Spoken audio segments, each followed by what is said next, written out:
Hey guys, it's Juan, back again in my capacity as professional film critic. The other day I watched 1979's Alien, and I thought I would review it. I haven't seen any of these movies in a number of years, and I haven't even seen the latest ones flat out at all. The newest ones, I mean. But in any case, I thought I would do a plot refresher and then mostly talk about the dominant interpretations of the film. So yeah, this video is going to be more serious and argumentative than something like a standard full movie recap. Anyway, so the movie opens in deep space on the interstellar ship, the Nostromo, which is basically hauling minerals across the galaxy. Basically drop shipping. And as for the crew, well, they're in deep stasis, at least until they're prematurely awoken, when the ship detects some kind of transmission from a nearby moon, and so it reroutes the crew toward it. Half the people go to investigate, and the others stay behind to repair the ship, which incurred damage through its landing. The people tracing the signal eventually come upon a massive, bizarrely shaped space vessel, unlike anything they've ever seen before. It's crashed, and they find the dead carcass of an extraterrestrial pilot with a massive hole in its chest. But he probably just ate a Crunchwrap Supreme. Whatever, anyway, so one of the men discovers hundreds of eggs in the ship, and he decides to fool around with them, and needless to say, he gets got. The guy has this parasite on his face, which the scientist on board is unable to remove due to its acidic blood and deathly tight grip. But eventually, mysteriously, it falls off, and the dude seems alright. Until he starts heaving at dinner, which culminates in a famous scene where an alien violently bursts out of his chest. The xenomorph. And then you basically know the rest. The alien rapidly grows and it picks off the crew one by one, leaving only the main character, Ellen Ripley, played by Sigourney Weaver. But yeah, that's the recap. Now on to the more serious stuff. Right, so I'll begin by prefacing that I don't really consider Alien a horror movie per se. I think it's really a science fiction movie, though undeniably with a strong horror shell. And I know that after saying that, what I say next may seem contradictory, but I believe that what makes the film work and what makes it significant is, in fact, the horror aspect. However, I argue that it's purely an existential horror, which elevates it on a intellectual level, so to speak. And that's pretty much my thesis. But you see, this goes against what I understand to be the overwhelmingly dominant academic framing, which I call the sexual interpretation. Or in other words, this popular lens for viewing the movie and determining what it means and why it works. They say that Alien is about things like rape, autonomy, or the horror of violation. And they focus extremely heavily on sexual overtones they see pervading the film. And I think all of that is at best overstated, and at worst, I believe such readings actively misconstrue the central conceit of the film itself. Okay, don't get me wrong. Obviously, H.R. Geiger, the guy who created the xenomorph design, obviously his shit is overtly sexual, but his designs don't work because they trigger a Freudian response or whatever, okay? They work because they're immediately legible as foreign. Okay?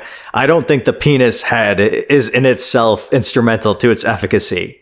No, such design aspects merely make the beast easily recognizable and distinct from anything else. It's just a unique design. And that makes the sexual shapes more aesthetic than explanatory. I know it's unromantic, and I'm sorry for that, but I simply don't believe that most viewers are looking at the alien and having this preconscious psychosexual reaction to it. Rather, I'd wager that that is a dramatic misunderstanding of how people actually experience the movie. So then realistically, people are truly responding to the silhouette that looks completely alien.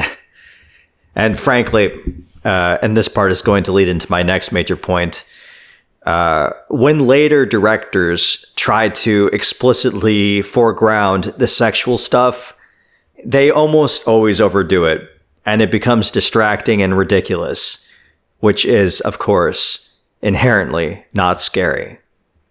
But this brings me to my next argument, which is a little bit meta. Plainly stated, I think the overdetermined sexual readings actually undermine the movie because it recenters humans in a way that's fundamentally anti-horror. Okay, so the alien doesn't make sense. Like as an organism, in any serious zoological or evolutionary sense. The xenomorph is incoherent. Its life cycle, adaptations, you get the point. It's straight up nonsense. However, it's not meant to be plausible. It's not meant to be explained. The alien is supposed to be unknowable, and trying to explain it, especially in regard to humans, it distorts the entire thing. And I assume that was the impetus behind projects like Prometheus. That is, to account for how the hell this ultra-implausible organism could ever emerge. And the answer they come up with is that they were designed by guys literally named engineers. And this brings us to the meta point, okay? Because academics making the alien and its form and functions about us humans, they're quite literally doing the exact same things as the engineers. It's the same impulse. The thing simply cannot exist as is. It must be oriented around us. There must be justifications and intelligent design. But the truth is that the xenomorph signifies nothing other than cold inevitability. Yet scholars cannot resist making the creature teleological. Okay, so we've been over what the alien is not and what the film is not. So then, what is anything in a positive sense then?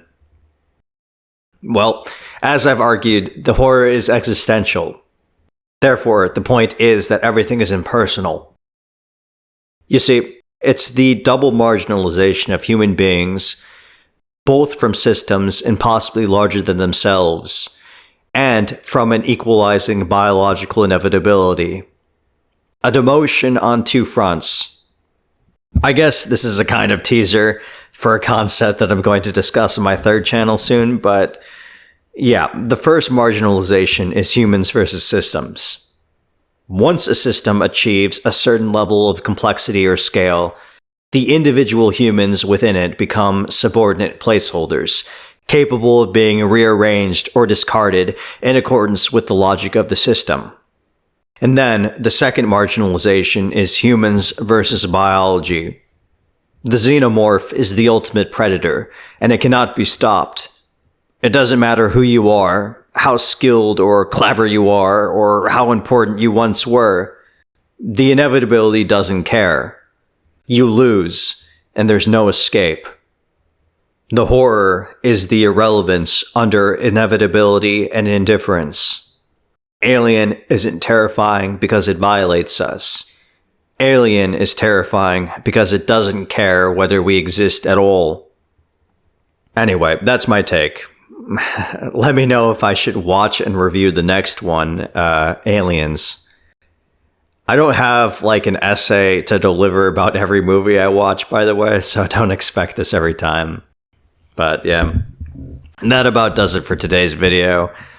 Please feel free to share your thoughts in the comments section down below. I don't take offense when people disagree with me, so I hope the same can be said for you guys. But as always, I thank you for watching, and I hope you have a good one.